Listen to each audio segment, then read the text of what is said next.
Bonjour et bienvenue donc à ceux qui pourraient tomber sur cette vidéo à cette nouvelle chronique d'actualité. Nouvelle chronique d'actualité très chargée puisque en ce moment il y a beaucoup d'actualités, donc on a effectivement beaucoup de pain sur la planche.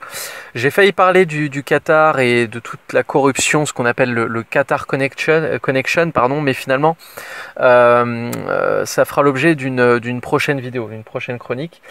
Je vais tout de suite commencer par le premier sujet qui est cette annonce par une des secrétaires d'État au gouvernement dont j'ai oublié le nom pour donc la création d'assises des dérives sectaires et du complotisme. Donc il faut savoir que le gouvernement se prépare à créer des assises des dérives sectaires et du complotisme. Cette annonce et cette décision arrivent à point nommé et je dirais en même temps que deux autres pays, à savoir je crois l'Australie et le Canada, mais je ne suis pas sûr, il faudra que je vérifie, j'ai très mal préparé cette vidéo, je tiens à m'en excuser. En tout cas avec deux autres pays d'Occident qui ont décidé très clairement effectivement de créer un espèce de ministère de la vérité et qui va donner, je dirais comme droit à l'État finalement, de créer un numéro vert. C'est dans les discussions, en tout cas, c'est ce qu'a annoncé effectivement cette secrétaire d'État, pour clairement permettre à tous mes compatriotes de pouvoir me dénoncer en tant que complotiste au gouvernement. Donc l'État va finalement légaliser la délation des personnes dissidentes, des personnes qui ne pensent pas dans le sens du vent, et penser dans le sens du vent, c'est une ambition de feuille morte, hein, comme dirait l'autre. Et donc cet État va se prévaloir le droit finalement de créer une sorte d'illégalité autour de l'opinion, ce qui est déjà le cas avec des lois comme les lois Pleven et les lois Guesso. Et finalement, après avoir instaurer un régime d'apartheid en France, un régime de discrimination complètement anticonstitutionnel autour du pass vaccinal, après avoir fait des non-vaccinés des parias et des citoyens de seconde zone. Ces mêmes citoyens de seconde zone qui sont pour beaucoup effectivement des complotistes entre guillemets comme moi, eh bien vont se voir attribuer presque un statut de délinquants, en tout cas de gens dans l'illégalité parce qu'ils ne penseraient pas bien, et donc il faudrait les dénoncer au gouvernement et les soigner. Voilà, donc ça c'est clairement orwellien, hein. J'invite effectivement tous mes auditeurs à lire le livre 1984, le roman d'anticipation et dystopique de George Orwell, parce qu'il est très éclairant, et à un moment donné effectivement il y a toute cette ambiance autour de la police de la vérité, hein, de la police de la pensée, pardon, du ministère de la vérité, de la police de la pensée, qui vraiment terrorise, je dirais, n'importe quel individu qui voudrait penser différemment et qui ne le peut tout simplement pas parce qu'il est surveillé et qu'il sait que s'il pense différemment, il sera sûrement dénoncé et éliminé. Clairement, dans George Orwell, c'est comme ça. En fait, torturé à la fin. Alors la deuxième information dont je voulais parler, c'est de cette affaire Agnès Pannier-Runacher, qui est, je le rappelle, la ministre de la Transition énergétique, et qui est bien embêtée, hein, parce elle a trempé un petit peu dans... elle est trempée un petit peu dans une affaire, hein, de paradis fiscal, de pétrole, voilà, d'hydrocarbures. Donc ça fait pas très bien, hein, pour une ministre de la transition énergétique qui veut nous mettre des éoliennes partout, fermer nos centrales nucléaires, passer au tout voiture électrique, et qui veut donc accomplir l'agenda 2030 des mondialistes sur l'écologie, nous faire passer à la 4e révolution industrielle, hein. Et donc nous couper, hein, un petit peu des hydrocarbures, ça fait pas très bien, hein, pour une ministre de la transition écologique et énergétique effectivement. Alors qu'est-ce que cette histoire ? Jean-Michel Runacher est le père d'Agnès Pannier-Runacher, actuel ministre de la Transition énergétique. Il s'avère que c'est un patron historique d'une grande entreprise, très grande entreprise gazière et pétrolière qui s'appelle Perenco. Donc il est ancien DG, hein, effectivement ancien directeur général de Perenco, et il a fondé en 2016 une société civile qui s'appelle Arjunem. Et cette société civile, elle a été créée à partir des investissements donc de 3 fonds spéculatifs, qui sont Blue Omega, basé dans le paradis fiscal Guernesey. Alors, il y a aussi MW Global Opportunities, qui est basé en Irlande, État connu effectivement pour ses avantages en matière fiscale. Et le 3e fonds spéculatif qui a permis le financement donc, de cette société civile est Millennium Capital Partners, qui est basé dans l'État américain, très connu des évadés fiscaux, puisqu'il s'agit du Delaware, et qui est donc lui-même connu pour son laxisme en matière de fiscalité.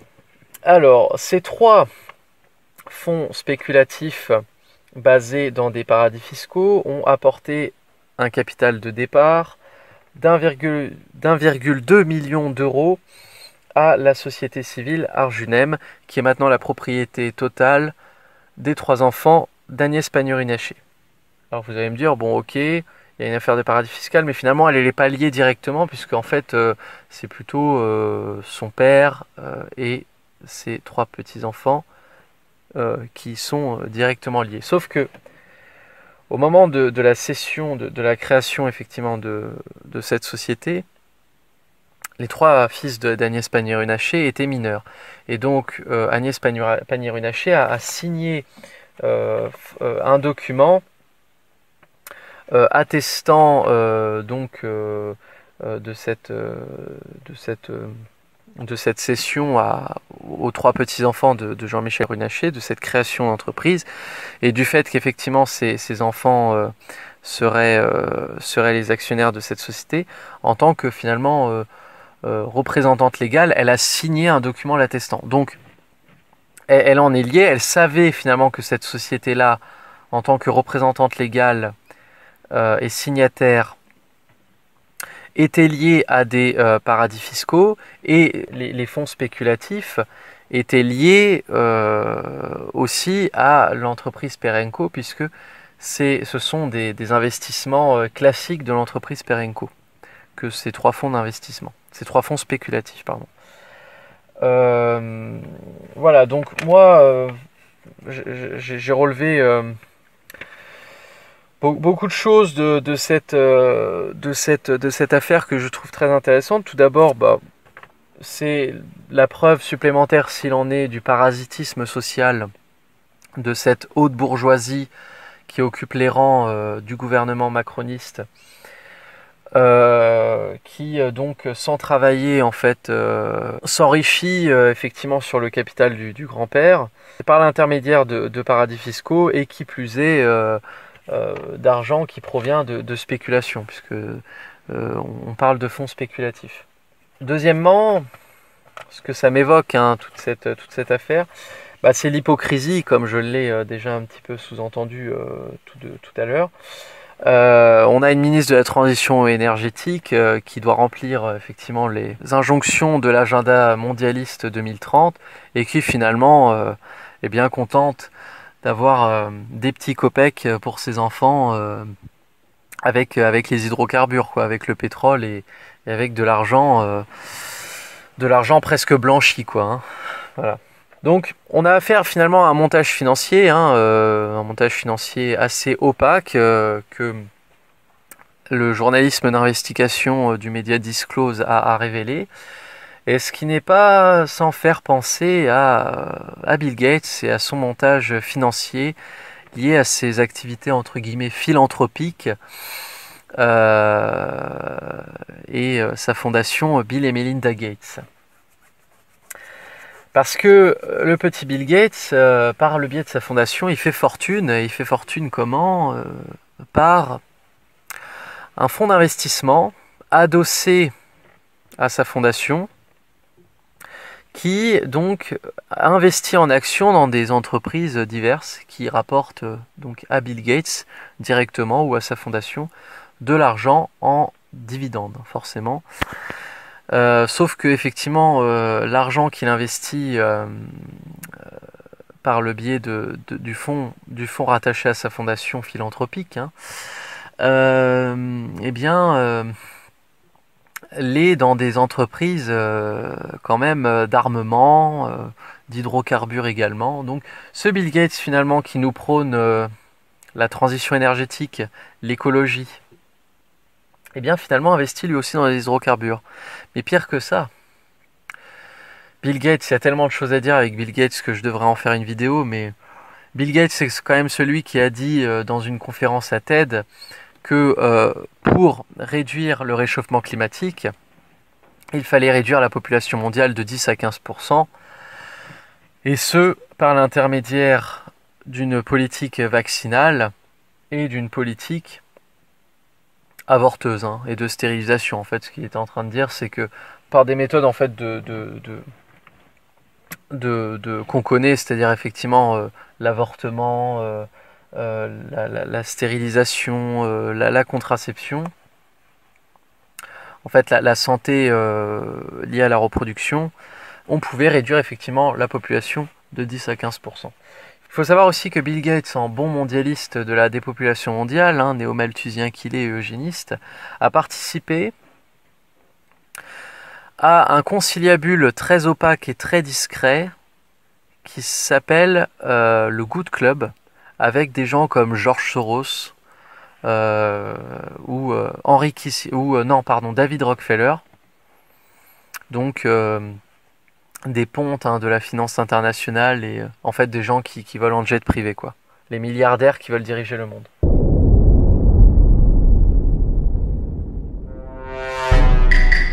Ah! Ne t'inquiète pas, ça va bien se passer.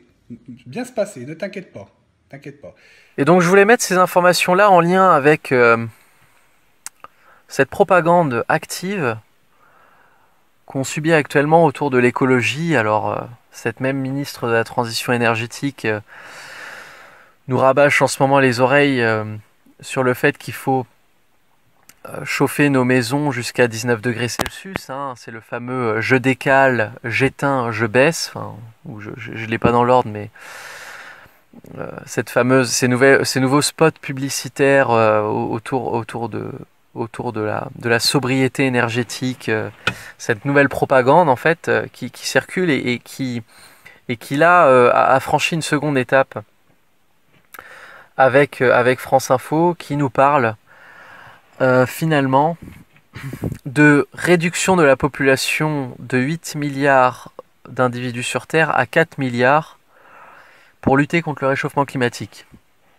Cette information n'est pas sans rappeler que Le Monde en 2010 avait émis comme idée de réduire la population pour lutter contre le réchauffement dit planétaire, comme il le disait à l'époque. Et Le Monde a d'ailleurs récidivé en 2022, cette année, par un titre très explicite, donc qui exhorte les gens à faire moins d'enfants, finalement pour lutter contre le réchauffement climatique. Réduire la population pour lutter contre le réchauffement climatique. Il faut savoir que Le Monde a été financé à hauteur de 200 millions d'euros par Bill Gates, pour être plus précis par sa fondation. Donc là il y a un lien finalement, hein. Bill Gates qui dit qu'il faut réduire la population mondiale pour lutter contre le réchauffement climatique, Le Monde qui le répète comme un perroquet, puisque Le Monde est financé. Et donc finalement il y a une histoire de corruption là-dedans, hein, de pot de vin. Hein. Tu dis ce que j'ai à te dire et je te donnerai 200 millions d'euros. Plutôt je te donne 200 millions d'euros pour que tu puisses dire ce que j'ai à dire au monde, quoi. En gros. Hein. Puis BFM TV, voilà. J'allais oublier le petit dernier. BFM TV, celui-là aussi je vais me le faire. Alors, pour resituer un peu tout ça dans son contexte, je rappelle quand même que BFM TV appartient au groupe Altis, qui est le groupe du milliardaire Patrick Drahi et de son bras droit Alain Veil. Patrick Drahi, je rappelle, c'est le patron de SFR, c'est le patron de I24 News, hein, la chaîne israélienne. Faut savoir que Patrick Drahi est un milliardaire israélien, ce qui explique le sionisme de BFM TV au passage. Le groupe Altis, c'est aussi l'Express, je crois, et Libération. Donc Patrick Drahi détient finalement en tant que milliardaire proche d'Emmanuel Macron et du pouvoir Libération, l'Express, BFM TV, RMC, puisque RMC est rattaché à BFM TV, I24 News et SFR, via son groupe Altis. Bon, et puis là, BFM TV, effectivement, qui fait une émission d'anticipation pour dire que on passera au crédit carbone, au pass carbone, voilà, pour nous éviter de trop rejeter de dioxyde de carbone. C'est très grave, hein, mais bon, je vous laisse avec ces images et avec l'émission. Je ne vais pas en dire plus, je crois que les images, des fois, parlent plus. Voilà, je vous remercie de m'avoir écouté. Vivre une journée historique. Nous venons officiellement d'atteindre la neutralité carbone. On va revenir sur ce qui s'est passé et sur cette déclaration historique de l'ancien président Emmanuel Macron. C'était en 2024. Depuis des années, tout mon gouvernement s'est mobilisé pour la croissance et l'attractivité. Mais à quoi bon être compétitif dans une France devenue inhabitable? Nous devons radicalement changer notre modèle de société. C'est pourquoi, avec nos partenaires européens, nous avons voté des mesures difficiles, douloureuses, mais vitales. Toutes les mesures prévues sont amplifiées. Les ventes de voitures thermiques sont interdites à partir de 2025 au lieu de 2035. Tous les vols intérieurs et intereuropéens s'arrêtent en 2026. La vitesse passe à 90 km/h sur les autoroutes et à 70 sur les routes nationales. Et surtout, une mesure choc est adoptée. Un permis carbone pour chaque citoyen européen. L'effort doit être collectif. Actuellement, chaque Français consomme 9 tonnes de CO2 par an. L'objectif est d'atteindre 5 tonnes en 2035 et 2 tonnes par individu en 2050. Une mesure très impopulaire au départ, mais qui aujourd'hui est adoptée par tous les Français. On va revenir avec vous sur ce permis carbone qui a joué un rôle très important pour atteindre la neutralité carbone. Et concrètement, à chaque fois que nous faisons un achat, le montant carbone est décompté de notre carte. C'est valable dans tous les domaines. Quelques chiffres, même si ces chiffres, on les a tous en tête maintenant. Une baguette de pain, 150 grammes de CO2. C'est pas beaucoup, mais c'est quand même décompté dans le permis carbone. Pour la viande, on compte en kilos, 6 kilos de CO2 pour un steak de 250 grammes. Bruce, on va en parler dans quelques minutes, mais on en consomme plus que 2 par mois environ, des steaks de viande rouge. Ce sont les transports qui coûtent le plus cher en CO2. Un plein d'essence, 50 litres, 50 kilos de CO2, même si aujourd'hui, il n'y a quasiment plus personne qui utilise une voiture à essence. Et puis un aller-retour Paris-New York, rêvons un peu, 1 tonne de CO2. En un voyage long courrier, vous consommez la moitié de votre quota annuel.